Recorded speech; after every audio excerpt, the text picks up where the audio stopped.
नमस्कार दोस्तों, आज जो है हम स्ट्रक्चर ऑफ एटम जो चैप्टर इसके इंपॉर्टेंट जो एमसीक्यू क्वेश्चंस करेंगे और साथ ही साथ जो है इसके जो है शॉर्ट नोट्स को भी समझेंगे। शॉर्ट्स में जो है समझेंगे कि क्या क्या चीज़ें जो है इंपॉर्टेंट है यहाँ पे, बिकॉज हर एक चैप्टर को जो है आप पूरे पूरे जो है बार बार नहीं पढ़ सकते हैं, तो उनके इंपॉर्टेंट पॉइंट्स को भी हम साथ के साथ समझेंगे। जो है आपको भी क्या करना है कि साथ के साथ इंपॉर्टेंट पॉइंट्स को जो है एक अलग से कॉपी पर लिखते जाना है, जिससे कि आपका जो है शॉर्ट नोट तैयार होते जाए, यानी बार बार जो है चैप्टर्स को ना पढ़ना पड़े, सीधे बस इन चीज़ों को पढ़ लेंगे तो आपका जो है कंप्लीट हो जाएगा। तो हम यही करने वाले हैं हर चैप्टर्स में। लगभग क्या करेंगे कि शॉर्ट नोट्स जो इंपॉर्टेंट पॉइंट्स है उनको पहले डिस्कस कर लेंगे और उसी के बाद जो उससे रिलेटेड जो क्वेश्चंस बनते हैं, हम आगे आपको दिखाएंगे कि क्वेश्चंस भी जो है इन टॉपिक से क्वेश्चंस बनते हैं, उन क्वेश्चंस को भी जो है साथ के साथ यहाँ पे प्रैक्टिस करते चलेंगे, जिससे कि अपना जो है आपका शॉर्ट नोट्स भी तैयार हो जाएगा और साथ ही साथ किस तरह के क्वेश्चंस बनते हैं वो भी जो है आपको यहाँ से कंप्लीट होते जाएंगे। तो देखिए, सबसे पहले जो हम बात करें यहाँ पे डिस्कवरी के बारे में। स्ट्रक्चर ऑफ एटम में जो सबसे पहले क्वेश्चन जो पूछा जा रहा है वो है डिस्कवरी से रिलेटेड क्वेश्चंस पूछा जाता है। और इसके अंदर जो है 3 डिस्कवरी मैनली पूछे जाते हैं। जैसे सबसे पहले जो है इलेक्ट्रॉन, तो ये जो है आपको सामने लिखा हुआ है जे थॉमसन ने किया था और ये जो है कैथोड रे एक्सपेरिमेंट के माध्यम से बताया गया था। फिर चार्ज इसके बारे में बताया गया, चार्ज कितना होता है, और सीधे फिर जो है मास। तो इस चीज़ों पे जो है मैं ज़्यादा टाइम वेस्ट नहीं करूँगा। आपको भी क्या करना है कि जैसे जैसे मैं आपको जो दिख रहा है ये चीज़ें को जो है वीडियो को थोड़ा सा रोक के मैंने पॉज करके वीडियो को, और जो है आप खुद से जो नोट्स जो है बनाते चलें, बिकॉज नहीं तो फिर बहुत ज़्यादा समय लग जाएगा और ज़्यादा क्वेश्चन जो है हम प्रैक्टिस नहीं कर पाएंगे। तो इसलिए जो इंपॉर्टेंट पॉइंट्स है मैं जो है बस यहाँ पे लिख दिया हूँ, आप जो सारे चीज़ों को जो है एक जगह नोट्स कर लें और उसके बाद जो है ताकि जितना समय बचेगा हम ज़्यादा से ज़्यादा मैक्सिमम क्वेश्चंस को जो है प्रैक्टिस करेंगे। और एक चीज़ और यहाँ इसी के साथ मैं बता दूँ कि टेलीग्राम चैनल भी जो है अभी केमिस्ट्री का जो है अभी आज से जो है चालू कर दिया जाएगा। वहाँ पे जो है इसी से रिलेटेड जो चैप्टर चल रहा होगा अभी उसी से रिलेटेड आपको क्वेश्चंस मिल जाएगा, और उसका लिंक जो है आपको डिस्क्रिप्शन में मिल जाएगा इस वीडियो के, या फिर ICAR BHU केमिस्ट्री के नाम से आप सर्च करते हैं उसके अंदर टेलीग्राम के अंदर, तो भी जो है आपको मिल जाएगा। तो आप वहाँ से भी डायरेक्ट ज्वाइन कर सकते हैं या फिर लिंक जो है यहाँ पे मिल जाएगा, यहाँ से भी ज्वाइन कर सकते हैं। तो ऐसे होगा क्या कि यहाँ तो कुछ क्वेश्चंस आप प्रैक्टिस करेंगे ही, साथ के साथ जो है टेलीग्राम पर भी कुछ क्वेश्चंस मिल जाएंगे। और इसके अलावा भी आपको क्वेश्चन चाहिए तो जो है 3000+ MCQ क्वेश्चन जो हमारे ऐप के अंदर जो है अब वो पेड है, वहाँ से भी आप चाहें तो आप प्रैक्टिस कर सकते हैं। उनके अंदर फ़ायदा क्या है कि वो दोनों लैंग्वेज में है और साथ ही साथ जो है वो जो है कि टॉपिक वाइज आपको क्वेश्चन मिलेंगे। अभी आगे समझ में आ जाएगा कि टॉपिक वाइज किस तरह से जो है क्वेश्चन हैं। तो देखिए, सबसे पहले जो है ये चीज़ें आप उम्मीद करता हूँ कि लिख लिए होंगे आप। तो न्यूट्रॉन्स की खोज किसने किया था? James Chadwick. चार्ज जो होता है 0 होता है और फिर यहाँ पे मास जो है 1.675 × 10⁻⁻27 kg। तो ये सारे इंपॉर्टेंट पॉइंट्स आपको याद होना चाहिए, बिकॉज ये फिजिक्स के अंदर भी यूज होते हैं और यहाँ केमिस्ट्री में तो पूछे जाते हैं डायरेक्टली, और स्टेट एग्रीकल्चर एग्जाम में तो डायरेक्टली पूछ दिए जाते हैं ये सब सारे टर्म्स। अब चलिए, इसके बाद जो क्वेश्चन होता है वो किससे पूछा जाता है? कैथोड रे से। तो हम कैथोड रे के बारे में थोड़ा सा समझ लेते हैं, कैथोड रे एक्चुअली होता क्या है और इसके जो है इंपॉर्टेंट पॉइंट्स हैं एक्चुअली क्वेश्चन पूछे जाते हैं। तो ये जो भी मैं यहाँ पे आपको पॉइंट्स यहाँ पर लिखा हूँ, एक तरह से आप भी जो है इन पॉइंट्स को लिख लीजिए, बिकॉज ये एक तरह से क्वेश्चंस हैं। भले मैं आपको जो है आगे MCQ क्वेश्चंस में ज़्यादातर ये सब नहीं दूंगा, बिकॉज इससे जो टाइम वेस्ट होगा, तो हम जो है क्वालिटी वाले जो क्वेश्चन हैं उन्हीं को करेंगे। लेकिन यहाँ पे जो ये सब पॉइंट्स हैं, इन पॉइंट्स को आप अच्छे से एक बार लिख लीजिए। और चलिए हम समझते हैं कि कैथोड रे एक्चुअली होता क्या है, बिकॉज एक बार आप इस चीज़ को भी समझ लेते हैं तो ये सारे पॉइंट जो है आप अच्छे से जो है समझ लेंगे, अगर थोड़ा सा भी कंफ्यूज किया जाता है। क्योंकि ICAR में जो है इस समय स्टेटमेंट वाले क्वेश्चंस जो है आना चालू हो गए हैं, तो उस वैसे केसेज में जो इनसे क्वेश्चन बहुत ज़्यादा बन सकते हैं। तो देखिए, सबसे पहले जो है क्वेश्चन यहाँ पर क्या है, कैथोड रे एक्सपेरिमेंट जो है कैथोड रे में होता क्या है कि सबसे पहले जो है हमें सील्ड ग्लास ट्यूब लेते हैं। सील्ड ग्लास ट्यूब, ये जो सील्ड है ये सील्ड है, ग्लास ट्यूब है, जिसको कि हम डिस्चार्ज ट्यूब के भी नाम से जानते हैं। ठीक, अब इसके अंदर जो कैथोड रेज के कुछ चीज़ें के बारे में बात करना है। तो देखिए, सबसे पहले क्या था, इसी के साथ जो है एक वैक्यूम यहाँ पर जो है वैक्यूम पंप हम ऐड करते हैं। ये क्वेश्चन जो है कई बार पूछा भी जा चुका है, तो इसको भी आप याद रखें कि वैक्यूम पंप भी जो है डिस्चार्ज ट्यूब में हम यूज करते हैं। ठीक, अब इसके बाद जो है वैक्यूम पंप से यूज करने से क्या है, यहाँ पे जो है हम इसके अंदर जो प्रेशर होता है, प्रेशर को जो है 10⁻⁻6 mmHg ये पूछा जा चुका है, आप याद कर लीजिएगा। यहाँ तक जो क्रिएट कर देते हैं 10⁻⁻, बहुत ही प्रेशर को लो कर देते हैं, यहाँ पे -6 है, समझ में। तो इस चीज़ को आप याद रखेंगे कि जो वैक्यूम पंप है इसका जो है ये प्रेशर को जो बहुत ही कम करके यहाँ पे हम मेंटेन बहुत प्रेशर कम कर देते हैं।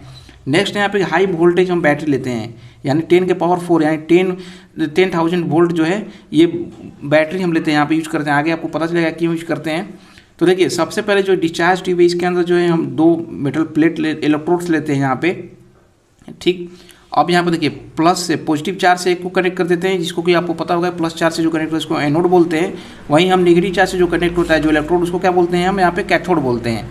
तो इस केस में होता क्या है, जैसे ही हम कनेक्ट कर देते हैं बैटरी का लाइन यहाँ पे बैटरी को जो ऑन करते हैं तो होता क्या है कि बैटरी जो है जब यहाँ से जो है इलेक्ट्रॉन्स यहाँ पे रिलीज होंगे। आपको पता होगा इलेक्ट्रॉन्स बैटरी के अंदर जो मूवमेंट होता है एक्चुअली वो किसका मूवमेंट होता है, वो इलेक्ट्रॉन्स का ही मूवमेंट होता है। तो इलेक्ट्रॉन जैसे ही यहाँ से आते हैं, ये जो इलेक्ट्रॉन यहाँ तक आएंगे, इलेक्ट्रोड तक आते हैं और चूंकि यहाँ पे इलेक्ट्रिक फील्ड बहुत ज़्यादा क्रिएट हो जाता है, ये जो यहाँ पे जो एनोड है उनके बीच में इलेक्ट्रिक फील्ड बैटरी आप देख सकते हैं यहाँ पे 10⁴ है, इसीलिए हाई यहाँ पे लेने का यही कारण है। हाई वोल्टेज जो है बैटरी यहाँ पे लेते हैं। तो एक्चुअली यहाँ पे होता क्या है कि इतना ज़्यादा इलेक्ट्रिक मतलब फील्ड यहाँ पे जनरेट हो जाता है, जिसकी वजह से जो इलेक्ट्रॉन यहाँ से चल के जो यहाँ कैथोड पे आए थे, ये जो यहाँ पे इकट्ठा जो होते हैं, इतना इन पे फोर्स लगता है कि ये जो इलेक्ट्रॉन जो है यहाँ से मूवमेंट चालू कर देते हैं। एक्चुअली जो ये मूवमेंट चालू कर देते हैं और यही जो मूवमेंट है इलेक्ट्रॉन का ही मूवमेंट है। तो इसी मूवमेंट को ये जो रेज एक रेज के फॉर्म में हमें दिखने लगते हैं। यहाँ पे फ्लोरेसेंस जो है एक लाइट जो ग्रीन टाइप का जो ग्लो होने लगता है। तो एक्चुअली जो है ये आप देखेंगे यहाँ पे कि जो फ्लोरेसेंस यहाँ पे जो ग्रीन जो कलर यहाँ पे इसके अंदर आने लगता है, तो एक लगता है कि जैसे कोई चीज़ यहाँ पे मूव कर रहा है। तो ये एक्चुअली मूव क्या होते हैं, इलेक्ट्रॉन्स ही होते हैं। और चूंकि ये कैथोड से दिखाई हमें पड़ता है कि कैथोड से ये जो है रिलीज हो रहा है। एक्चुअली में रिलीज क्या हो रहा है, कैथोड से नहीं बल्कि क्या है, ये इलेक्ट्रॉन्स ही हैं जो यहाँ से निगेटिव चार्ज से आके यहाँ से जो है यहाँ पर आए और यहाँ से जो है एनोड की तरफ जा रहे हैं। तो एक्चुअली हमें दिखता है कि ये कैथोड से जो है एनोड की तरफ जा रहे हैं, इसलिए जो हम क्या इसका नाम जो है यहाँ पे क्या रख देते हैं, कैथोड रेज बोल देते हैं यहाँ पे। तो एक तो ये हो गया कैथोड रेज कहाँ से कहाँ जाता है, ये क्वेश्चन आपसे पूछा जाता है। तो आपको क्या बताना है कि कैथोड रेज कहाँ से कहाँ जाएगा। तो आपको ध्यान देना होगा cathode rays always moves from cathode rays जो कि आपका नाम ही है, कैथोड से एनोड की तरफ जाता है, यानी negative charge to positive charge, ये भी पूछा जाता है, यानी नेगेटिव चार्ज से पॉजिटिव चार्ज की तरफ। दूसरा जो क्वेश्चन यहाँ पे बनता है कि कैथोड रेज के ऊपर चार्ज कौन सा होता है, कौन सा चार्ज होता है। तो अब चार्ज आपको देखिए कैथोड रेज क्या चीज़ है, इलेक्ट्रॉन्स के ही मूवमेंट है। तो आपसे पूछा जाए कि कौन सा चार्ज है, तो यहाँ पे क्या बताएंगे आप कि ये जो है इस पर निगेटिव चार्ज है। ये भी क्वेश्चन है यहाँ पे, आगे मैं क्वेश्चन कराऊंगा तो आपको पता चलेगा। तो ये जो है ये एक तो क्वेश्चन है कि कैथोड रेज के ऊपर कौन सा चार्ज होता है, तो नेगेटिव चार्ज होता है। ठीक, अब देखिए यहाँ पे ये हो गया। अब इसके बाद यहाँ पे देखिए यहाँ पे जिससे मैं आपको इंपॉर्टेंट पॉइंट्स लिखवाया था कि निगेटिव से पॉजिटिव तरफ जाता है। अब इसके बाद जो है इलेक्ट्रिक फील्ड जब यहाँ पर लगाया गया था इस एक्सपेरिमेंट में, जब इलेक्ट्रिक फील्ड लगाया गया तो देखा गया कि इलेक्ट्रिक फील्ड में जो है ये कैथोड रे जो है डिफ्लेक्ट हो जा रहे हैं, अपने डिफ्लेक्ट हो रहे थे। तो इससे क्या पता लगा कि देखिए इलेक्ट्रिक फील्ड जो थे, इलेक्ट्रिक फील्ड में देखिए इलेक्ट्रिक फील्ड में चाहे एनोड, आगे हम पढ़ेंगे अभी, एनोड रे हो या कैथोड रे हो, बिकॉज चार्ज जिसके भी ऊपर आ जाएगा तो वो जो है डिफ्लेक्ट होंगे। तो यहाँ पे जो है आपको यहाँ पे देखा गया था इलेक्ट्रिक फील्ड के साइड में जो है वो मतलब पॉजिटिव साइड की तरफ जो है वो झुक रहे थे। पॉजिटिव साइड से जो मतलब पॉजिटिव चार्ज से जो इलेक्ट्रिक फील्ड जनरेट हो रहा था उसके तरफ जो है वो अट्रैक्ट हो रहे थे। तो इससे भी ये प्रूफ हो गया कि ये जो चार्ज है एक्चुअली ये जो मूवमेंट रेज है इनके अंदर जो चार्ज है वो क्या है, वो निगेटिव चार्ज है, बिकॉज ये पॉजिटिव इलेक्ट्रिक फील्ड की तरफ जो है अट्रैक्ट हो रहे थे। तो ये भी क्वेश्चन पूछा जाता है कि डिफ्लेक्ट होता है या नहीं, तो ये इलेक्ट्रिक फील्ड में डिफ्लेक्ट होते हैं। ठीक, अब इसके बाद जो है इसके अंदर एक स्पिन टाइप का, देखिए यहाँ पे मैं सिंपल सा बता रहा हूँ, एक चरखी टाइप का जो है बहुत ही हल्का सा जो है इस तरह से स्पिन व्हील जो है इसको रख दिया गया था इनके बीच में, यहाँ पे जो है एक तरह से बीच में रख दिया गया था। तो क्या देखा गया था कि जैसे ही इसके बीच में रखा गया है स्पिन, ये जो है मूवमेंट इसके अंदर चालू हो गया था। मूवमेंट यानी ये जो है मोशन में आ गया था, ये जो चरखी ये जो है इस तरह से मोशन में आ गया, चलने मतलब नचने लगा था सर्कुलर मोशन में। तो इससे क्या पता चला था, आगे कोई भी चीज़ सर्कुलर मोशन में चल रहा है यानी क्या है, उस पर कोई मैकेनिकल फोर्स लग रहा है, कोई फोर्स लग रहा है तभी तो, यानी फोर्स लगेगा तभी ये मूवमेंट हो रहा है। तो इससे क्या पता चला कि जो है मतलब ये जो रेज हैं ये क्या प्रोवाइड करा रहे थे, मैकेनिकल इफेक्ट भी प्रोवाइड कराते थे यहाँ पे। ठीक है, तो इससे जो है ये पॉइंट भी आपको क्लियर हो जाएगा कि मैकेनिकल इफेक्ट जो है यहाँ पे क्रिएट होने लगा, जो है यहाँ ये जो है क्रिएट करते हैं कैथोड रेज। इसके बाद जो है यहाँ पे देखा गया था कि जस्ट इसके शार्प इसके जस्ट यहाँ पे शैडो बन रहा था। जैसे ही ये इस कैथोड रेज यहाँ से जा रहे थे, जस्ट यहाँ पे जब रखा गया था ये व्हील को, तो जस्ट इसके पीछे जो है शैडो बन गया था इसका, और जस्ट इसके पीछे शैडो बना था। तो जस्ट पीछे शैडो कब बनता है, केस में आप देखेंगे लाइट के केस में बनता है, जस्ट आपके पीछे बनता है, जैसे ही लाइट जिस तरह से ब्लॉक करेंगे जस्ट उसको अपोजिट में बनता है। तो यहाँ भी सेम केसेज हुआ था। तो इससे क्या पता चला था कि जिस तरह से लाइट क्या है स्ट्रेट लाइन में स्ट्रेट मूवमेंट करता है, स्ट्रेट लाइन में जाता है, तो सेम यहाँ भी इससे पता चला कि कैथोड रेज भी जो हैं वो क्या कर रहे हैं, स्ट्रेट लाइन में मूवमेंट करते हैं। तो ये भी क्वेश्चन पूछा जाता है। तो ये भी आपका जो लाइन जो है लास्ट वाला कि आपको कंप्लीट हो जाएगा कि स्ट्रेट लाइन में जो है ये मूवमेंट करते हैं। नेक्स्ट जो यहाँ पे पार्ट इससे क्वेश्चन पूछे जाते हैं वो है, देखिए यहाँ पे जो है नेक्स्ट जो पूछा जाता है कि does not depend on the nature of gas and cathode material, या फिर मतलब ये मटेरियल है फिर इलेक्ट्रोड यहाँ पे बोल सकते हैं इलेक्ट्रोड मटेरियल। अब देखिए यहाँ पे कहने का मतलब क्या है कि जो E/m रेशियो यानी चार्ज अपॉन मास रेशियो जो था कैथोड रेज का, वो ना तो गैस के ऊपर डिपेंड कर रहा था, यानी जो डिस्चार्ज ट्यूब है उसके अंदर जो गैस था उस ना तो उस गैस पे डिपेंड कर रहा है कि कौन सा गैस है, और ना ही जो है इलेक्ट्रोड के मटेरियल पर, यानी इलेक्ट्रोड किसी से बना उससे उसको कोई फर्क नहीं पड़ रहा था। तो E/m रेशियो जो ये क्वेश्चन पूछा जाता है, आपको याद रखना होगा, जो भी पॉइंट्स मैं लिखवा रहा हूँ सारे इंपॉर्टेंट पॉइंट्स हैं। तो यहाँ पे देखा गया था कि जो है नेचर ऑफ गैस पे और ना ही जो है इलेक्ट्रोड मटेरियल पर E/m रेशियो डिपेंड कर रहा है। वहीं आगे हम अभी देखेंगे एनोड रे में जो है डिपेंड करता है, इसलिए मैं आपको बता रहा हूँ, ये चीज़ आपको याद रखना है कि भी क्वेश्चन पूछे जाते हैं। तो ये जो हो गया यहाँ पे आपको समझ में आ गया कि नेचर जो E/m रेशियो ना तो नेचर ऑफ गैस पर डिपेंड करता है और ना ही इलेक्ट्रोड के मटेरियल पर डिपेंड करता है। तो ये जो सारे पॉइंट्स हो गए आपके कैथोड रे के। आई होप कि यहाँ तक अब जो है आपको सारे समझ में आ गया होगा कैथोड रेज पे क्या क्या जो इसके प्रॉपर्टी है, नेगेटिव चार्जेज होते हैं, कहाँ से कहाँ जाता है, ये सारी चीज़ आपको समझ में आ गया होगा। अब देखिए अब बात करते हैं हम एनोड रे। एनोड रे एक्चुअली जो है एनोड रे में भी सेम प्रोसेस को जो है दोहराया गया था, बस यहाँ पे एक माइनर सा चेंज किया गया था। मैं अभी आपको बताता हूँ। देखिए इसके अंदर भी वही सेम सील्ड डिस्चार्ज ट्यूब लिया गया था, ठीक। इसके अंदर भी जो है 2 इलेक्ट्रोड्स लिए गए थे। इसके अंदर भी जो है वो वैक्यूम पंप, सॉरी यहाँ पे छूट गया, वैक्यूम पंप यहाँ पे भी जो था, यहाँ पे क्रिएट किया वैक्यूम पंप थे, सारे सेम चीज़ प्रोसेस था। यहाँ भी जो है जो हाई वोल्टेज जो यहाँ पे यूज किया गया था, बैटरी को यूज किया गया था। यहाँ पे बस चेंजेस क्या किया गया था, यहाँ पे क्या है कि आपको पता चला कि यहाँ पे जो कैथोड रेज में क्या थे, इलेक्ट्रॉन्स मूव कर रहे थे, यहाँ पे पॉजिटिव, एनोड रे में क्या है पॉजिटिव चार्जेस मूव कर रहे थे, ठीक है। तो पॉजिटिव चार्ज यहाँ पे जो है मूव कर रहे थे। तो वहाँ पे अब यहाँ पे देखिए क्या चीज़ है, यहाँ पे बस चेंज किया था, एक चीज़ का यहाँ पे चेंज किया गया था। ये जो यहाँ पे हम लोगों ने इलेक्ट्रोड लिया था, एक इलेक्ट्रोड के यहाँ पे परफोरेटेड यूज किया था। परफोरेटेड का मतलब हो गया कि कोई जो है इलेक्ट्रोड आप समझ रहे होंगे कि जो इलेक्ट्रोड जैसे कोई मेटल प्लेट जो वहाँ पे लिए थे बैटरी से कनेक्ट करने के लिए, उसमें जो है छेद मतलब वो जो है उसमें होल्स कर दिए थे, परफोरेटेड कर दिए थे, मतलब एक पार से दूसरी पार तक जो है कोई भी चीज़ आ जा सकता था। इस तरह से हम लोगों ने छेद कर दिया था इसके अंदर, ठीक। तो यहाँ पे देखिए परफोरेटेड हम यहाँ पे जो इलेक्ट्रोड लिए थे एक, और एक जो है ऐसे ही छोड़ दिए थे। तो यहाँ पे जैसे ही क्या होता है, यहाँ पे जो है सेम हम जब बैटरी को देंगे तो यहाँ पे क्या होता है, सेम प्रोसेस यहाँ पे होता है कि इलेक्ट्रॉन्स आते हैं और इलेक्ट्रॉन्स क्या होते हैं इधर जाते, ठीक है। तो यहाँ पे तो इलेक्ट्रॉन जाते तो यहाँ पे क्या, ये तो कैथोड रेज बन जाते हैं, लेकिन हमको एनोड रेज यहाँ पे चाहिए था। तो देखिए यहाँ पे हुआ क्या था, मजे की बात, यहाँ पे एनोड एक्चुअली रेज बने कहाँ से थे, पॉजिटिव चार्ज, बिकॉज यहाँ पे क्या था हमको दिखाई दे रहा था कि कुछ इधर से चार्जेज इधर आ रहे हैं, ठीक है। हमें पता चला था कि इधर से चार्ज आया, क्योंकि यहाँ पे जो है यहाँ पे एक चीज़ और है, ZnS जिंक सल्फाइड जो होता है ZnS, इसके जो है लेयरिंग किया गया था, जिससे क्या आप आगे जो है आप रदरफोर्ड एक्सपेरिमेंट पढ़ेंगे उसके अंदर भी आपको पता चलेगा कि ZnS जो यूज करते हैं, क्योंकि उस पर जो पॉजिटिव चार्ज जब टकराते हैं तो उससे जो है कुछ इल्यूमिनेसेंस मतलब जो है कुछ चमकता है वहाँ पे, चमकेगा वहाँ पे, ठीक है। तो ZnS यहाँ भी हम किए थे, जिससे पॉजिटिव चार्ज जब जाके जब इससे टकरा रहे थे तो यहाँ पे जो क्या है लाइट कुछ इमिट हो रहा था, जिससे हमें पता चल रहा था कि कुछ चीज़ इधर से आ रहा है और इससे आके टकरा रहा है। तो ये क्या चीज़ें थे जो एनोड रेज के अंदर टकरा रहे थे, बिकॉज हमें तो जो बैटरी दे रहे थे नॉर्मली केस में क्या होता है इलेक्ट्रॉन्स इधर जा रहे थे, लेकिन यहाँ पे क्या हो रहा था। तो देखिए सबसे पहले हम बात करते हैं यहाँ पे हो क्या रहा था, जैसे इलेक्ट्रॉन्स हैं यहाँ पे, ठीक है। जैसे ही यहाँ से इलेक्ट्रॉन निकले, मान लीजिए इसके अंदर जो है हाइड्रोजन भरा हुआ है, हाइड्रोजन के अंदर क्या होगा, इस तरह से अभी रिलीज हम करते हैं, मतलब हाइड्रोजन के अंदर एक इलेक्ट्रॉन होगा, एक प्रोटॉन होता है। जैसे ही इलेक्ट्रॉन इसके साथ टकराएगा तो क्या बनाएगा, H++ इलेक्ट्रॉन, ठीक। H+ कहने का मतलब क्या है, यहाँ पे इसके पास प्रोटॉन हो गया, पॉजिटिव चार्ज है ना, ये प्रोटॉन हो गया यहाँ पे, ठीक। और इलेक्ट्रॉन क्या हो गया, बाहर निकल गया, इलेक्ट्रॉन यहाँ पे बाहर निकल गया और यहाँ पे क्या घूमने लगा, H+ केवल घूमने लगा, यानी प्रोटॉन घूमने लगा। और जैसे ही प्लस चार्ज इस पर आया, प्लस चार्ज किधर की तरफ जाएगा, ये आप देखेंगे यहाँ पे बैटरी का ये निगेटिव चार्ज है, तो ये किधर जाएगा, इधर जाएगा या इधर, ये कैथोड की तरफ भागेगा।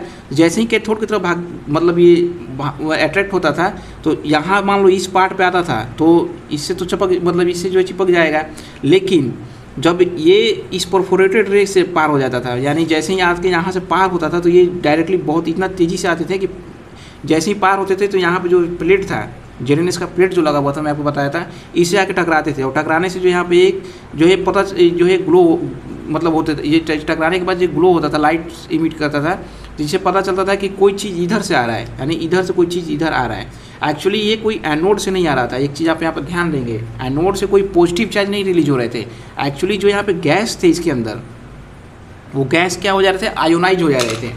गैस का जो है यहाँ पे जो भी आयोनाइजेशन हो रहा था, ठीक है, यहाँ पे क्या हो रहा था, गैस का जो है यहाँ पे आयोनाइजेशन हो जा रहा था, और यही गैस जो है आयोनाइज हो जा रहा था। आयोनाइज होने के बाद जो है इससे जो पॉजिटिव चार्ज बन रहे थे, वो पॉजिटिव चार्ज जो है कैथोड की तरफ रिलीज हो रहे थे, और कैथोड से जो है कुछ तो प्लेट इलेक्ट्रोड से टकरा जा रहे थे, और कुछ जो इलेक्ट्रोड से बिना टकराए जो पार हो रहे थे वहीं आके यहाँ पर टक्कर खा जा रहे थे। तो आपको समझ में आएगा कि एक्चुअली जो पॉजिटिव चार्ज यहाँ पर रिलीज, एनोड में हम जो बोलते हैं पॉजिटिव रेज, ये क्या होते हैं, एक्चुअली गैस जो होते हैं उन्हीं के जो है पॉजिटिव चार्जेस जो होते हैं जो रिलीज होते हैं, यहाँ पे जाके जो है टकराते हैं। तो आपको समझ में आ गया होगा कि कैथोड रेज, एनोड रेज जो क्या है। तो देखिए सबसे पहले एनोड रेज क्या थे, पॉजिटिव चार्ज ही है, क्योंकि इस पर जो चार्ज जो क्वेश्चन पूछा जाता है चार्ज कैसा होता है, तो पॉजिटिव। और इसके अंदर एक चीज़ और आपके दिमाग में आ रहा होगा कि इलेक्ट्रॉन है, तो इलेक्ट्रॉन तो इधर रिलीज होंगे ना, तो क्या इसके अंदर जो है एनोड और कैथोड रेज दोनों बनते हैं। तो हाँ, यहाँ पे आप देखोगे कैथोड रेज भी बनेंगे यहाँ पे, बिकॉज इलेक्ट्रॉन यहाँ से यहाँ जाएंगे ही, तो कैथोड रेज भी यहाँ पे बनते हैं। लेकिन मैक्सिमम यहाँ पे देखा गया है कि क्या होते हैं यहाँ पे एनोड, मतलब ये जो है एनोड रेज यहाँ पे ज़्यादा रिलीज हो, बिकॉज यहाँ पे जो है जेडनेस की वजह से जो है यहाँ पे बहुत ज़्यादा लाइट जो है यहाँ पे इमिट होने लगती है। तो ये एक चीज़ हो गया कि पॉजिटिव चार्ज होता है एनोड के ऊपर, ठीक। दूसरा जो है ये भी जो है स्ट्रेट लाइन में जो है मूव करते हैं। ये सब जो सारे जो है पॉइंट्स हैं। लास्ट जो पॉइंट यहाँ पे जो है E/m रेशियो, ठीक, जैसा कि हम पढ़े थे अभी पहले जस्ट यहाँ पे कि E/m जो रेशियो होता है वो कैथोड रे के केस में जो है डिपेंड नहीं करता है गैस के ऊपर और साथ ही साथ इलेक्ट्रोड के ऊपर। लेकिन यहाँ पे जो है एनोड के अंदर E/m रेशियो, चार्ज अपन मास रेशियो जो है एनोड के ऊपर, ये जो पूरा डिपेंड करता है एक तो गैस कौन सा गैस है, और साथ ही साथ जो है कि मटेरियल इलेक्ट्रोड का जो है मटेरियल किस चीज़ से बना हुआ है, ठीक है। देखिए गैस सबसे ज़्यादा मैक्सिमम जो शो करता है वो हाइड्रोजन के केस में शो करता है जी। हाइड्रोजन अगर हो तो सबसे ज़्यादा एनोड रेज बनते हैं यहाँ पे आसानी से, ठीक। इलेक्ट्रॉन बिकॉज इलेक्ट्रॉन आसानी से जो है उनको आयोनाइज कर देते हैं। और मटेरियल पर भी जो है डिपेंड करता है कि कौन से मटेरियल का ये बना हुआ है, जो है परफोरेटेड जो इलेक्ट्रोड है ये किस मटेरियल से बना हुआ है, इस पर बहुत ज़्यादा डिपेंड करता है, ठीक। तो ये जो है E/m रेशियो यहाँ पे क्वेश्चन पूछा जाता है, आपको याद रखना है कि E/m रेशियो जो है यहाँ पे एनोड के केस में ये डिपेंड करता है gas, nature of gas and material of electrode. लेकिन जो है कैथोड के केस में जो E/m रेशियो डिपेंड नहीं करता है नेचर ऑफ गैस या फिर इलेक्ट्रोड के मटेरियल से। तो ये सारे जो है पॉइंट्स आपको आई थिंक कि ये सब सारे क्लियर हो गए होंगे, बिकॉज यही चीज़ें जो आपको एग्जाम से पूछे जाते हैं। इससे ज़्यादा भी चीज़ें जो है आप पढ़ सकते हैं, ऐसा नहीं है, पढ़ने को बहुत कुछ पढ़ सकते हैं, लेकिन ये सारे जो इंपॉर्टेंट पॉइंट्स हैं आप इनको जो है शॉर्ट नोट्स के फॉर्म में लिखते जाएंगे। अब चलिए हम क्वेश्चंस के ऊपर चलते हैं। सबसे पहला जो क्वेश्चन है यहाँ पे देखिए, क्वेश्चन इसी तरह से बहुत ज़्यादा ऐसा नहीं है कि बहुत आपको टफ क्वेश्चन इसी करते चलने, केवल सिंपल क्वेश्चंस भी कई बार जो है पूछे जाते हैं, और जो है आप में से बहुत से लोग जो नहीं कर पाते हैं बिकॉज उस क्वेश्चन को प्रैक्टिस नहीं करते हैं उससे क्वेश्चन को। तो देखिए सबसे पहला क्वेश्चन क्या है यहाँ पे कि हु डिस्कवर्ड न्यूट्रॉन, न्यूट्रॉन का खोज किसने किया था। तो इसका जो है 4 ऑप्शन यहाँ पे दिए हुए हैं, और ये जो है आसान क्वेश्चन है, मैं अभी आगे आपको बताया भी था शुरू में। तो आई थिंक इसका जो है आपको खुद आंसर बताना है, आपको जो है कमेंट में इसका आंसर बताना है।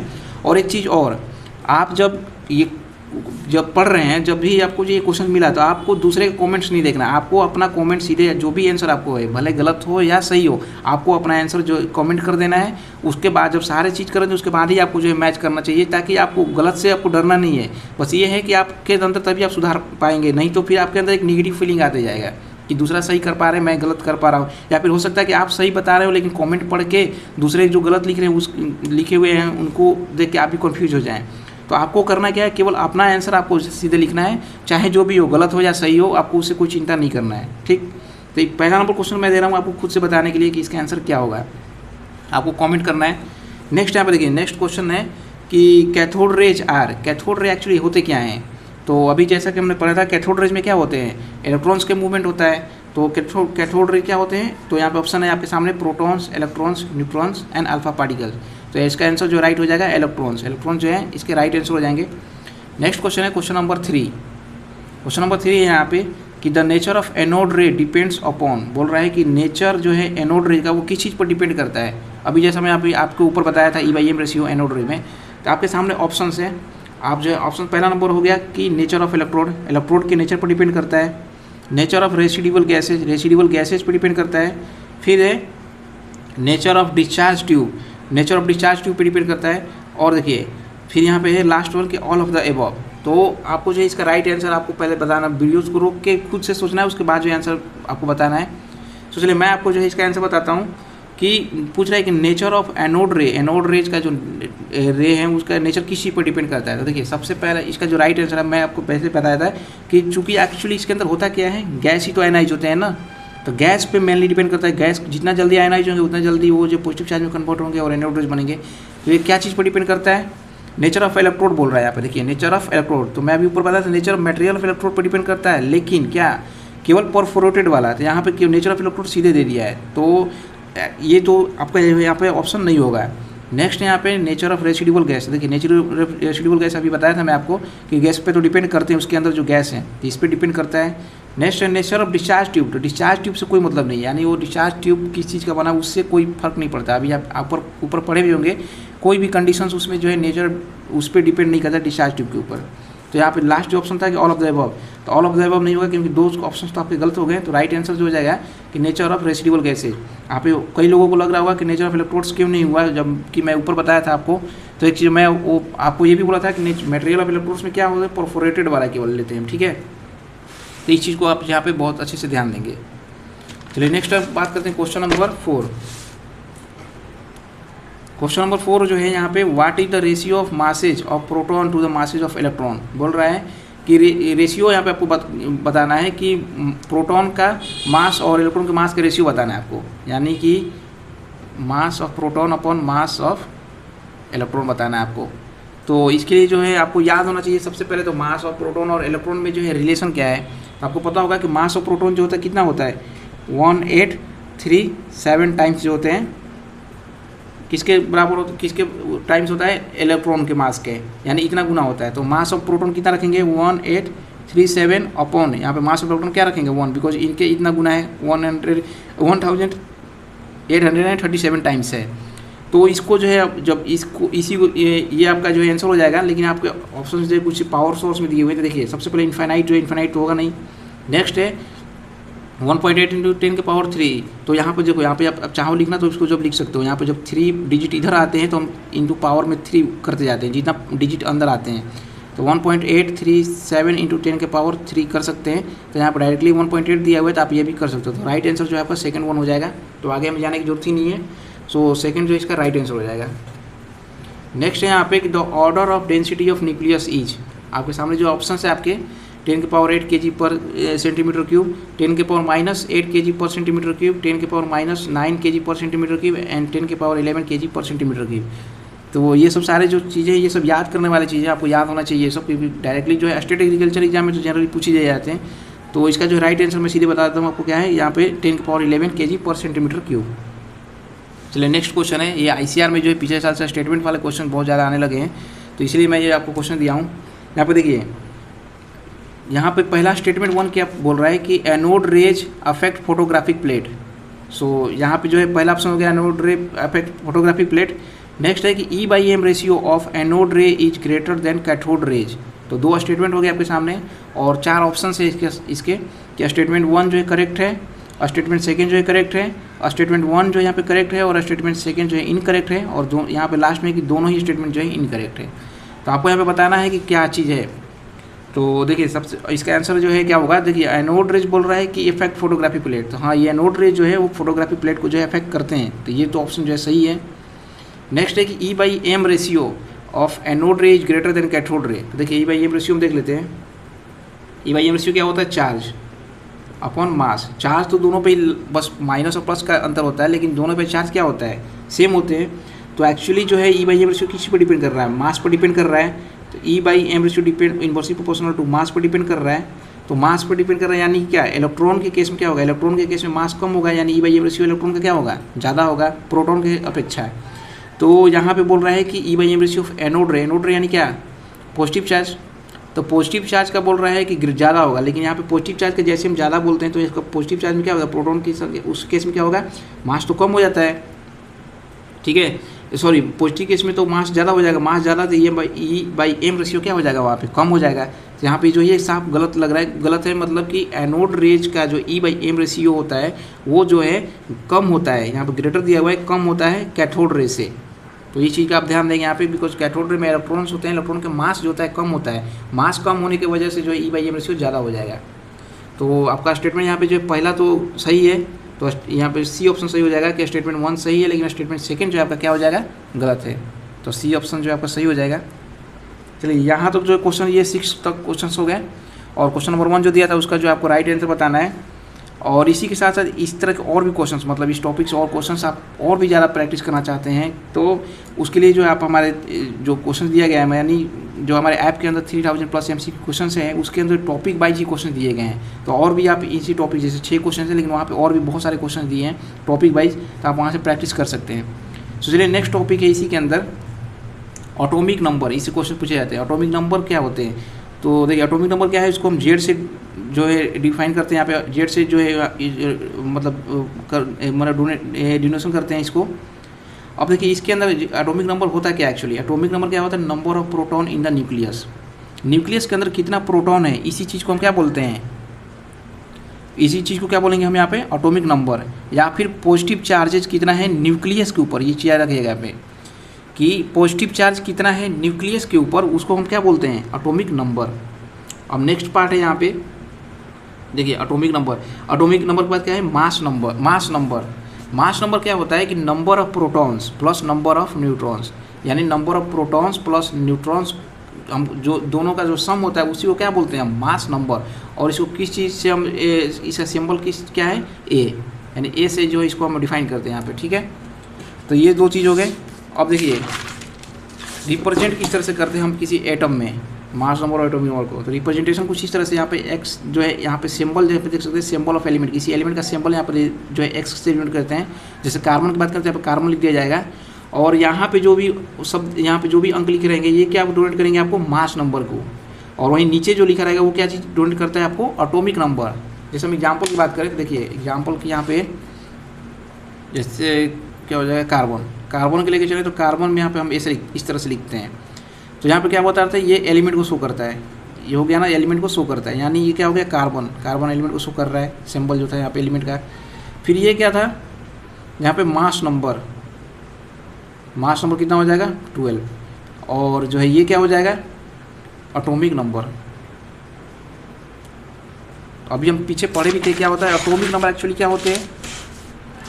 एटॉमिक नंबर क्या होता है, नंबर ऑफ प्रोटॉन्स को बोलते हैं, यानी प्रोटॉन्स के बराबर हो जाएगा। और ये क्या है मास नंबर क्या होता है, number of proton plus electron. तो इसी तरह से जो है इसमें क्वेश्चंस किस तरह से बनते हैं। आप देखिए यहाँ पे क्या था कि आपको जो है यहाँ पे मास नंबर यानी ए कितना दिया हुआ है 12, और यहाँ पे जेड कितना दिया हुआ है 6, मतलब एटॉमिक नंबर 6, यानी ये किसके बराबर हो जाएगा प्रोटॉन के। और न्यूट्रल एटम में प्रोटॉन जो होता है इलेक्ट्रॉन के बराबर होते हैं न्यूट्रल में। तो ये चीज़ को भी, ये भी जो है आप यहाँ से बता सकते हैं कि इसके अंदर न्यूट्रल एटम अगर कार्बन है तो उसके अंदर कितना इलेक्ट्रॉन हो जाएगा 6। बस एक सिंबल से जो आप सारी चीज़ें बता सकते हैं। अब देखिए इसके बाद यहाँ पे क्या है और मास नंबर में हम क्या बता रहे थे प्रोटॉन प्लस न्यूट्रॉन की संख्या, और प्रोटॉन हमें कितना पता चल गया 6 है। तो इससे हम क्या कर सकते हैं न्यूट्रॉन बता सकते हैं। तो न्यूट्रॉन का नंबर किस तरह से हम निकाल सकते हैं ए माइनस जेड करके।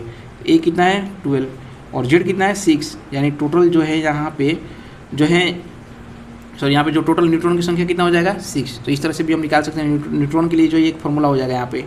तो न्यूट्रॉन का जो जब भी निकालना होगा क्या करेंगे ए माइनस जेड। तो ये जो है आपको रिप्रेजेंटेशन जो है समझ में आ चुका होगा। अब देखिए इसके बाद जो एटॉमिक स्पीसीज, ये सब जो इंपॉर्टेंट पॉइंट्स है ये सब लिखते जाइएगा आप, क्योंकि ये लास्ट में जो रिवीजन करने में आपको बहुत हेल्प करने वाला है। अभी तो लगेगा कि बहुत चीज़ आ रहा है, लेकिन बाद में क्या होगा कि आप कॉपी पढ़ते पढ़ते जो है बहुत सारे जो नोट्स जो होते हैं उसमें बहुत सारी चीज़ें लिखे रहते हैं, तो उस समय जो है आपको बहुत ज़्यादा हेल्प करेगा। बिकॉज ये आपको ज़्यादा 2 से 3 पेज में चीज़ें हो जाने वाले हैं, तो बहुत जल्दी रिवीजन करने में आपको शॉर्ट टाइम में भी रिवीजन कर सकते हैं। तो देखिए एटॉमिक स्पीसीज, अब इसके अंदर क्या क्या चीज़ें हैं। देखिए सबसे पहला क्या है आइसोटोप्स, ठीक है। आइसोटोप्स क्या होते हैं, जिसमें कि आइसोटोप्स बोलने का मतलब कि आइसोटोप्स क्या होते हैं जिनमें कि एटॉमिक जो नंबर होते हैं वो क्या होते हैं सेम होते हैं, लेकिन मास नंबर अलग होते हैं। उन स्पीशीज़ को हम क्या बोलेंगे आइसोटोप्स, ठीक है। अब इसका एग्जांपल से ज़्यादा क्लियर होगा। देखिए यहाँ पे क्या है, जैसे हम बात करें हाइड्रोजन, ये हो गया हाइड्रोजन 1, फिर जो हाइड्रोजन 2 और हाइड्रोजन 3। हम यहाँ पे क्या बोल रहे थे आइसोटोप्स में एटॉमिक नंबर क्या होगा उनका सेम होगा। अब देखिए एटॉमिक नंबर हम नीचे बता रहे थे, आपको ऊपर बताए थे ना कि एटॉमिक नंबर क्या होता है, नीचे यहाँ पे दिखाते हैं। एटॉमिक नंबर तीनों के अंदर क्या है 1 1 1, यानी आइसोटोप्स के अंदर क्या होता है एटॉमिक नंबर सेम होता है, लेकिन मास नंबर क्या होता है अलग होता है। तो यहाँ पे देखिए मास नंबर क्या है सब में अलग है, एक 1 है 2 है और 3 है। तो ये तीनों एक मतलब एक तीनों जो है एक तीसरे के साथ क्या है, मतलब एक ये इसके साथ या फिर ये इसके साथ क्या है, ये आइसोटोप्स हैं।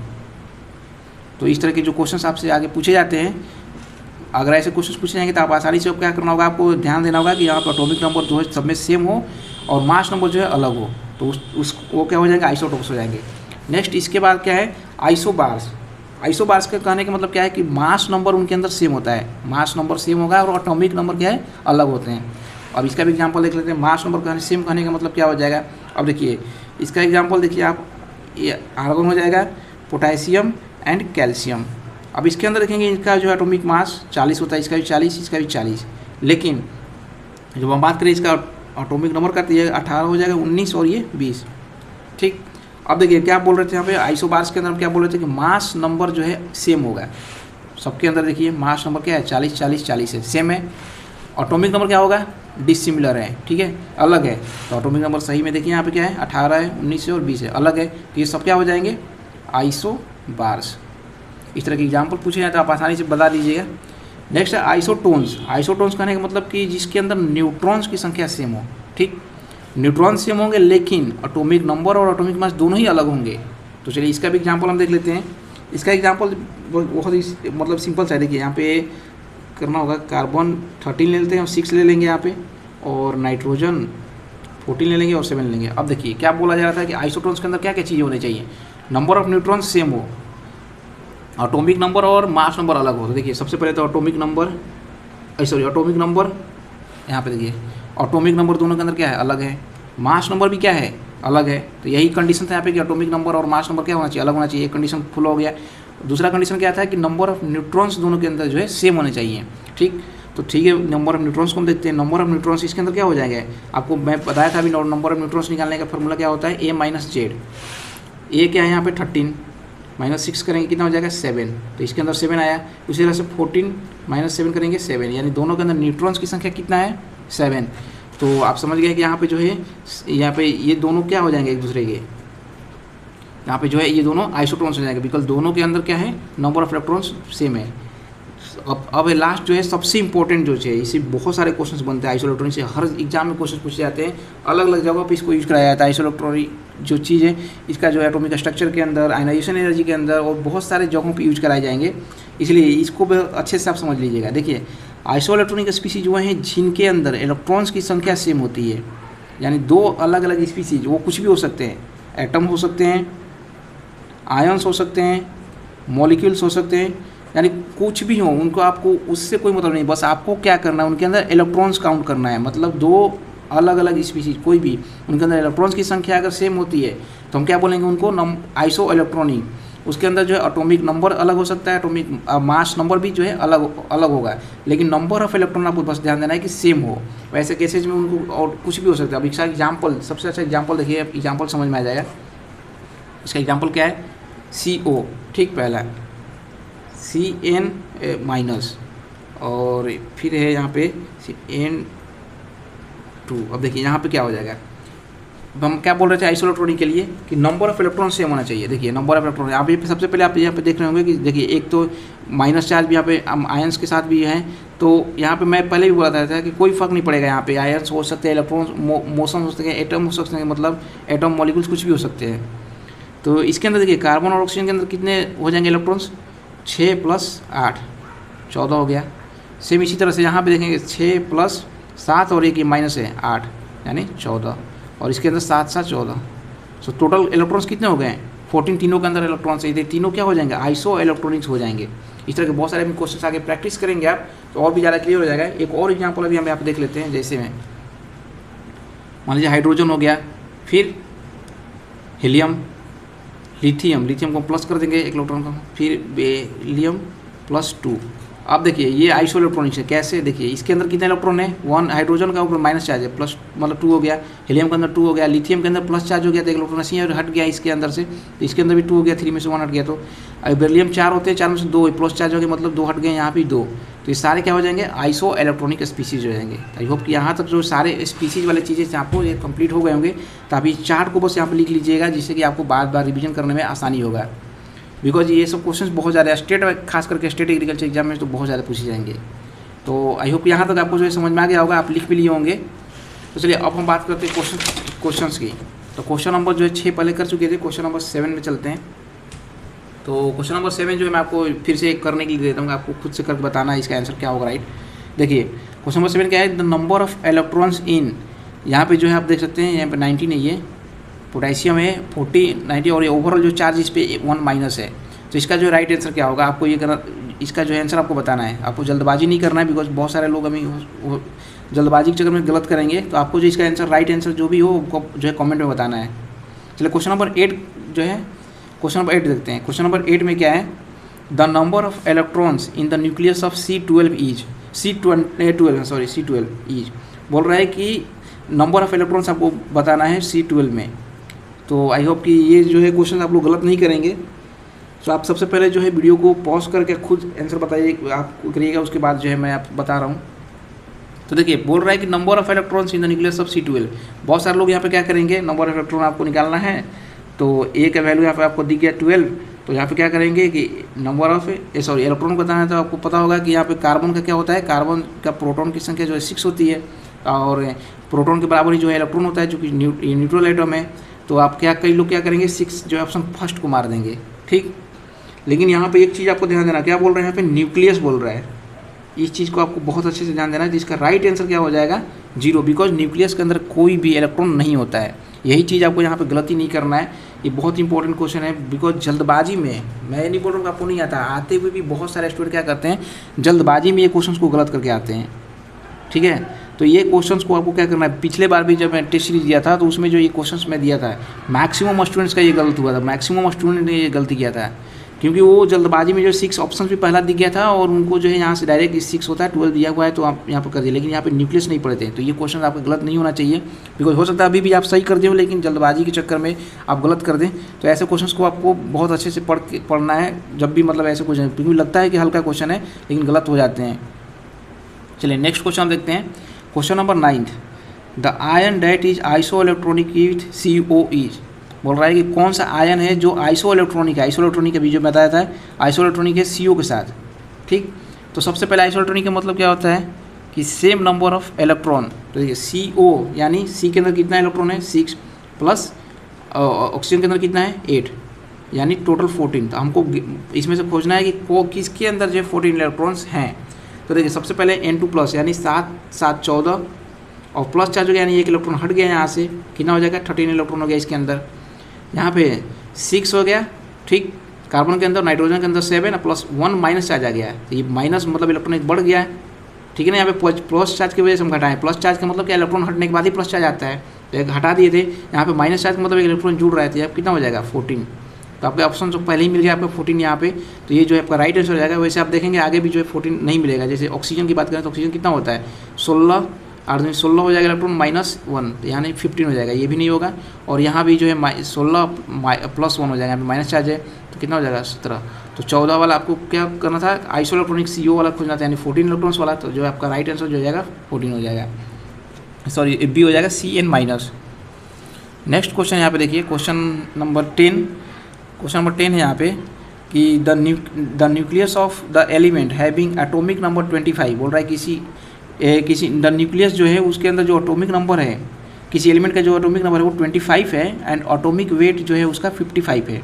तो इसको हम सबसे पहले रिप्रेजेंट करते हैं। रिप्रेजेंट किस तरह से करेंगे आप, मान लीजिए कोई एलिमेंट है X, ठीक, उसका जो एटॉमिक नंबर 25, यहाँ हम लिखते हैं 25 एटॉमिक नंबर नीचे, और एटॉमिक मास वेट क्या है 55, एटॉमिक मास या मास नंबर बोलिए वो 55 है। तो 4 ऑप्शन से इसी में से आपको सही चूज करना है। बोल रहा है कि 25 प्रोटॉन्स एंड 30 न्यूट्रॉन्स हैं उसके अंदर, क्या न्यूक्लियस के अंदर। तो सबसे पहले देख लेते हैं कि एटॉमिक नंबर एक्चुअली क्या है। एटॉमिक नंबर जो है प्रोटॉन की संख्या बताता है, तो प्रोटॉन की संख्या कितना हो जाएगा 25 हो जाएगा, तो ये तो सही बता रहा है 25 है। अब बोल रहा है कि न्यूट्रॉन्स की संख्या इसके अंदर जो 30 है। अब न्यूट्रॉन्स की संख्या हम किस तरह से निकालते हैं, आपको पता होगा A माइनस क्या करते हैं Z करते हैं। A कितना है यहाँ पे 55 एटॉमिक वेट, ठीक, -25 कितना हो जाएगा 30 आ जाएगा। तो सही में न्यूट्रॉन्स कितने आ गए यहाँ पे 30, और यहाँ भी क्या हुआ है कि 30 न्यूट्रॉन है, 30 न्यूट्रॉन है।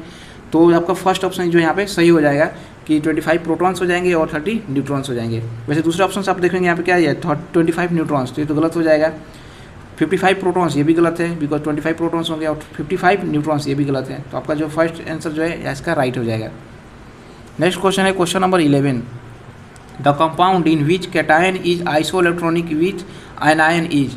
बोल रहा है कि ऐसा एक कंपाउंड आपको इसमें से बताना है, इन चारों में से NaCl, NaI, CSFO, F and K2S, कि जिनमें की कैटायंस जो है आइसो इलेक्ट्रॉनिक है एनायन के साथ, यानी जिसके कैटायन में जितने नंबर हैं, नंबर ऑफ इलेक्ट्रॉन जो है एनायन के नंबर ऑफ के बराबर है। सबसे पहले हम बात करते हैं NaCl, Na प्लस और Cl माइनस बनेगा। तो देखिए यहाँ पे क्या है, Na प्लस के अंदर कितने हो जाएंगे, ये सॉरी यहाँ पे जो है आपके Na प्लस, हाँ Na प्लस हो जाएगा। Na प्लस जो है इसके अंदर टोटल इसका क्या होता है, 11 होता है, तो 11 में से घट के यहाँ पे 10 इलेक्ट्रॉन हो जाएगा। और Cl कितना हो जाएगा, 17 प्लस 1 कितना हो जाएगा, 18 इलेक्ट्रॉन। तो दोनों के अंदर कितना, 10 इलेक्ट्रॉन या 18 इलेक्ट्रॉन हो गया। तो ये तो आइसो इलेक्ट्रॉनिक नहीं है। उसी तरह से जो है आप NaI के अंदर भी देख सकते हैं, CSF के अंदर, और K2S के अंदर भी देख सकते हैं। तो मैं सीधे बता दूँ K2S के देखिए अंदर के, क्यों इसमें जैसे भी जब भी ऐसे क्वेश्चंस मिलते हैं तो आपको सिंपली क्या करना होता है, जो आसपास के होते हैं एनायन कैटायन, उन्हीं को जो है आपको सबसे पहले तोड़ के देखना होता है, बिकॉज जैसे टाइम बहुत ज़्यादा वेस्ट होगा, बिकॉज सोडियम और आयोडीन बहुत ज़्यादा इनके एटॉमिक नंबर में डिफरेंस है। तो 2-3 इलेक्ट्रॉन मान लीजिए पॉजिटिव चार्ज नेगेटिव चार्ज होता भी है, अलग होता है, फिर भी आप जब आइसोइलेक्ट्रॉनिक केस में जब खोजेंगे तो इलेक्ट्रॉन नहीं मिलेगा। जैसे यहाँ पे देखे भी हैं, सोडियम और क्लोरीन जो थे बहुत ज़्यादा इनके अंतर था, लगभग 7 से 8 इलेक्ट्रॉन्स के अंतर है लगभग। तो देखिए यहाँ पे क्या था कि 11 था, इनका 17 था, ठीक। तो यहाँ पे इलेक्ट्रॉन्स की पहले ही नंबर बहुत ज़्यादा थी, तो आइसोइलेक्ट्रॉनिक होने का बहुत कम चांस है। उस तरह से हम CGM में फ्लोराइड के देखें तो इसमें तो और ज़्यादा दोनों के एटॉमिक नंबर के डिफरेंस है। यहाँ पे पोटेशियम और इनके जो है बहुत कम डिफरेंस है। तो देखिए यहाँ पे क्या है, पोटेशियम का क्या होता है, पोटेशियम पहले टूटेगा किस तरह से, यहाँ पे K+ के फॉर्म में, और सल्फर -2 के फॉर्म में, इस तरह से टूटेगा, यही रहेगा ना यहाँ पे 2K + S-2, ठीक। तो यहाँ पे प्लस चार्ज है। अब देखिए पोटेशियम का क्या होता है, 19 प्लस चार्ज है, इसे घट गया, यानी 18 इलेक्ट्रॉन हो गया इसके अंदर, पोटेशियम के अंदर। सल्फर का कितना होता है, 16 होता है एटॉमिक नंबर, और 2 इलेक्ट्रॉन इसके ऊपर है, मतलब प्लस हो गए, मतलब 18। तो दोनों के अंदर कितना इलेक्ट्रॉन हो गए, 18, यानी कैटायंस के ऊपर भी कितना इलेक्ट्रॉन है, 18, एनायन के अंदर भी कितना है, 18, यानी दोनों एक दूसरे के क्या है, आइसो इलेक्ट्रॉनिक है। तो मैं यही चीज़ आपको यहाँ पे बस बताना है कि जब भी आइसो इलेक्ट्रॉनिक कैटायन एनायन वाला चेक करना हो, तब पास वाले के बीच में जब वो कंपाउंड बना हो, उन्हीं को आपको जो है हीट एंड ट्रायल मेथड से करना है, क्योंकि इनके बीच में बहुत ज़्यादा डिफरेंस है, इनके बीच में भी डिफरेंस है, और इनके बीच में भी डिफरेंस है। इनके बीच में बस 2 का डिफरेंस था, तो इसलिए जो है आप ये सॉल्व करेंगे तो आप जल्दी ऐसे ही क्वेश्चन आप आँख मूंद के भी मारेंगे तो जनरली जो है सही हो जाते हैं। जब बाकी ऑप्शन आप चेक करेंगे कि बहुत ज़्यादा डिफरेंस है, तो आँख मूंद के भी मारेंगे सही हो जाएगा, ठीक। तो आप देख सकते हैं कि दोनों के अंदर 10 इलेक्ट्रॉन्स है, तो आइसो इलेक्ट्रॉनिक्स हो जाएंगे। तो यहाँ तो आई थिंक आपको समझ में आ गया होगा। चलिए नेक्स्ट क्वेश्चन देखते हैं हम। क्वेश्चन नंबर है 12। तो ये तो आसान क्वेश्चन है, ये मैं जो है आपको फिर से क्वेश्चन और करने के लिए दे रहा हूँ। फर्स्ट क्वेश्चन दिया था, क्वेश्चन नंबर 6 क्या था, 7 नंबर दिया था, और क्वेश्चन नंबर 12, 3 क्वेश्चन आपको दिया हूँ अभी करने के लिए। क्वेश्चन नंबर 12, तो देखिए यहाँ पे क्या है कि the ratio between the neutrons in carbon and silicon with respect to atomic masses 12 and 28 is. बोल रहा है कि आपको रेशियो यहाँ पे बताना है कि क्या होगा न्यूट्रॉन्स के बीच में, किसके, कार्बन एंड सिलिकॉन के, कार्बन एंड सिलिकॉन के बीच में जो न्यूट्रॉन आएंगे उनके रेशियो निकालना है आपको actually with respect to atomic masses. और यहाँ पे जो है एक्चुअली एटॉमिक मास दिया हुआ है, कार्बन का भी एटॉमिक मास दिया हुआ है C12, और सिलिकॉन का दिया हुआ है 28। तो आपको जो है इनके न्यूट्रॉन्स की बताना है कि न्यूट्रॉन्स जो आएंगे तो उनके न्यूट्रॉन्स का रेशियो निकाल के बताना है। ये बहुत ही आसान क्वेश्चन है, आपको सिंपल सा मैं आपको हिंट भी दे देता हूँ। आपको करना है क्या, न्यूट्रॉन्स के लिए आपको पता होगा A-Z करते हैं, और Z यहाँ पर आपको याद होना चाहिए, क्योंकि A तो दिया हुआ है, दोनों के A दिए हुए हैं, यहाँ पे ये A ही है यहाँ पे दोनों के। तो क्या करेंगे, आप A से Z को घटा देंगे तो यहाँ पे जो न्यूट्रॉन्स आ जाएगा, और न्यूट्रॉन के दोनों को रेशियो रख देंगे, अपने कार्बन का ऊपर सिलिकॉन, नीचे सिलिकॉन का, तो आंसर आपका आ जाएगा। क्योंकि इसमें जो है किसी का गलती नहीं होना चाहिए। तो चलिए नेक्स्ट क्वेश्चन देखते हैं। क्वेश्चन नंबर जो है यहाँ पे 13, बहुत अच्छा क्वेश्चन है ये। तो देखिए क्वेश्चन नंबर 13 के अंदर क्या है कि atoms consist of proton, neutron and electron. Atom के अंदर क्या होता है, प्रोटॉन, न्यूट्रॉन एंड इलेक्ट्रॉन्स होते हैं, ठीक, ये सही बात है। If the masses of neutrons and electrons we are made half and 2 times respectively. बोल रहा है कि यदि न्यूट्रॉन्स के मास को और इलेक्ट्रॉन के मास को हम क्या करते हैं, आधा कर देते हैं और दुगना कर देते हैं। आधा किसको, रिस्पेक्टिवली मतलब कि न्यूट्रॉन्स को हम क्या कर रहे हैं, देखिए न्यूट्रॉन्स को हम क्या कर रहे हैं, हाफ कर रहे हैं मास को, और इलेक्ट्रॉन्स के मास को क्या कर रहे हैं, दुगना कर दे रहे हैं, 2 टाइम्स कर दे रहे हैं, ठीक है, इंक्रीज कर दे रहे हैं। तो बोल रहा है कि respectively to their actual mass है, जो एक्चुअल मास थे, then the atomic mass of C612, इसके बोल रहा है कि इसके मास पर क्या फ़र्क पड़ेगा, एटॉमिक मास पर क्या पड़ेगा, कार्बन C612 के पे क्या फ़र्क पड़ेगा। ये चार ऑप्शन है आपके सामने कि remain same, will remain approximately the same, बोल रहा है कि अप्रोक्स जो सेम रहेगा, विल बिकम अप्रोक्सीमेटली 2 टाइम्स, बोल रहा है कि दुगना हो जाएगा उसका मास, बोल रहा है कि रिमेन हाफ हो जाएगा, और यहाँ बोल रहा है कि 25% से कम हो जाएगा। तो देखिए सबसे पहला स्टेटमेंट आप समझ गए होंगे यहाँ पे, क्या स्टेटमेंट क्या बोल रहा था कि हम जो है क्या कर रहे हैं, न्यूट्रॉन्स के मास को हाफ कर दिए और इलेक्ट्रॉन के मास को दुगना कर दिए। तो देखिए न्यूट्रॉन के मास को हम हाफ कर दिए और इलेक्ट्रॉन के मास को जो है हम दुगना कर दिए। तो सबसे पहले तो एटॉमिक मास पे इलेक्ट्रॉन के मास से कोई फर्क नहीं पड़ता, आपको पता होगा। एटॉमिक मास में हम क्या जोड़ते हैं, प्रोटॉन प्लस न्यूट्रॉन के मास को जोड़ते हैं, तो इलेक्ट्रॉन से तो कोई फर्क पड़ने वाला है नहीं, बस हमको कंसीडर किसको करना है, न्यूट्रॉन्स के मास को, क्योंकि न्यूट्रॉन के मास यहाँ पे चेंज हुआ है, ठीक है। तो पहले कितना था एटॉमिक मास कार्बन का, न्यूट्रॉन प्लस हम प्रोटॉन कर रहे थे तो कितना आ रहा था, 6 + 6 यानी 12 आया था, ठीक है। अब बोल रहा है कि नया वाला जो मास हमको दिखना है कार्बन का कितना हो जाएगा, तो नया वाला एटॉमिक मास कितना हो जाएगा कार्बन का। तो देखिए सबसे पहले प्रोटॉन का तो 6 है, 6 ही रहने वाला है, लेकिन न्यूट्रॉन बोल रहा है कि हाफ हो गया था, यानी 6 न्यूट्रॉन थे यहाँ पे, 6 क्या थे, न्यूट्रॉन थे। 6 न्यूट्रॉन का मास 6 मान लीजिए ग्राम आ रहा था, तो अब कितना हो जाएगा, 2 से डिवाइड कर देंगे, हाफ हो गया था 3 ग्राम हो जाएगा। तो प्लस यहाँ पे क्या करेंगे, अब 6 की जगह पे हम जो 6 कर रहे थे यहाँ पे क्या करेंगे, 3 करेंगे, टोटल कितना हो जाएगा 9। तो पहले कितना था 12, अब कितना हो गया 9, मतलब क्या हो गया, घट गया। तो अब यहाँ पे देखिए सारे ऑप्शन देखेंगे कि रिमेन सेम, ये तो सेम तो रहा नहीं, 2 टाइम्स भी नहीं हुआ। आप देखिए हाफ हो गया तो हाफ भी नहीं हुआ, क्योंकि हाफ होता तो 6 हो जाता है यहाँ पे, लेकिन हाफ भी नहीं हुआ है। तो लास्ट ऑप्शन वैसे तो बचा, तो ये सही होगा, लेकिन हम आपको प्रूव भी कर रहे हैं कि कैसे 25% देखिए यहाँ पे बोल रहा है कि डिक्रीज हो जाएगा 25% से। तो परसेंटेज निकाल लीजिए कितना डिक्रीज हुआ। परसेंटेज डिक्रीज के लिए आपको क्या करना होगा, सबसे पहले क्या करते हैं हम ओरिजिनल को रखते हैं, ओरिजिनल जो भी मास होगा उसको रखेंगे, माइनस जो न्यू मास है उसको रखेंगे, अपॉन में ओरिजिनल मास को रखते हैं। जब भी आपको लॉस परसेंट की तरफ से एक तरह से निकालना होता है, इंटू 100 कर देंगे, तो आपको क्या हो जाएगा यहाँ पे 3/12 इंटू 100, यहाँ से 4 टाइम कट जाएगा और ये हो जाएगा 25। तो 25 टाइम्स क्या हो जाएगा यहाँ पे, मास क्या हो जा रहा है, डिक्रीज हो गया। आप देख सकते हैं मास कितना डिक्रीज हो गया, 25 टाइम्स। तो जो है राइट आंसर जो है 4th हो जाएगा। आई होप कि ये सारी चीज़ें आपको समझ में आ गए होंगे, और साथ के साथ जो आप नोट्स जो था ये नोट्स भी आप बना चुके होंगे, जो इंपॉर्टेंट पॉइंट्स के जो ये थे, ये सब जो इलेक्ट्रॉन्स वाला जो डिस्कवरी वाले पॉइंट्स थे, ये सारी चीज़ें जो है आप आई थिंक लिख चुके होंगे। तो ये सब कुछ पॉइंट्स मैं इसलिए बताया हूँ क्योंकि मैं चाहूँ तो क्वेश्चंस भी केवल प्रैक्टिस करा सकता था, लेकिन क्या है कि कुछ एक चीज़ें जो आपको बार बार पढ़ना पड़ेगा, तो बार बार हर एक चैप्टर आपको ऐसा नहीं है केवल केमिस्ट्री पढ़ना है, और भी सब्जेक्ट्स हैं। तो इसलिए मैं जो है कुछ एक पॉइंट्स जो चैप्टर्स इंपॉर्टेंट हैं, यानी इंपॉर्टेंट चैप्टर्स के अंदर ही मैं जो ये सारे पॉइंट्स कोशिश करूँगा लिखाने का, ताकि आप रिवीजन कर सकें। बाकी सारे चैप्टर्स में जो है डायरेक्टली हम क्वेश्चंस प्रैक्टिस करेंगे। और एक चीज़ कि आप यदि आप सिलेक्शन चाहते हैं ICAR BHU या फिर किसी भी एग्जाम्स में, तो आपको जितना ज़्यादा से ज़्यादा MCQ क्वेश्चंस, आप जितना ज़्यादा से ज़्यादा हो सके आप MCQ क्वेश्चंस को खूब प्रैक्टिस करिए, चाहे वो थ्योरी वाले टाइप के क्वेश्चंस हो या न्यूमेरिकल बेस्ड क्वेश्चंस हो। जितना ज़्यादा ICAR के अंदर या फिर आप BHU के अंदर चाहते हैं सिलेक्शन, तो आपको जो है बहुत ज़्यादा MCQ क्वेश्चंस जो है प्रैक्टिस करना है। आप चाहे कहीं से भी बुक्स से मिले या कहीं से मिले, आप क्वेश्चंस को प्रैक्टिस करिए। और 3000+ MCQ क्वेश्चन जो लोग लेना चाहते हैं वो हमारे ऐप के अंदर से जाके ले सकते हैं, BHU एग्रीकल्चर का जो ऐप है वहाँ से ले सकते हैं। सो हम नेक्स्ट पार्ट में जो है इसके बाद जो पार्ट्स हैं, मैंने जो है रदरफोर्ड एक्सपेरिमेंट जो है और बोर जो एक्सपेरिमेंट्स है, ये सारे चीज़ें जो हम आगे पढ़ेंगे। उसी के साथ साथ जो है क्वांटम नंबर जो है उनके इंपॉर्टेंट जो है क्वेश्चंस करेंगे सीधे, बिकॉज उनके अंदर ज़्यादा कुछ समझने वाला चीज़ें नहीं है। तो जो इंपॉर्टेंट पॉइंट्स है वो मैं आपको लिखा दूंगा और उसके बाद जो है सीधे क्वेश्चंस प्रैक्टिस करेंगे। तो आई होप कि यहाँ तक सारे चीज़ें आपको समझ में आ गए होंगे, और जो है आप क्वेश्चंस भी इस तरह से जो है आप सारे प्रैक्टिस करेंगे। और जो क्वेश्चन दिया गया उनके जो है आप अभी कमेंट के सेक्शन में जो आपको आंसर आप जरूर देने की कोशिश करिएगा। सो चलिए मिलते हैं नेक्स्ट वीडियो में, अभी के लिए थैंक यू।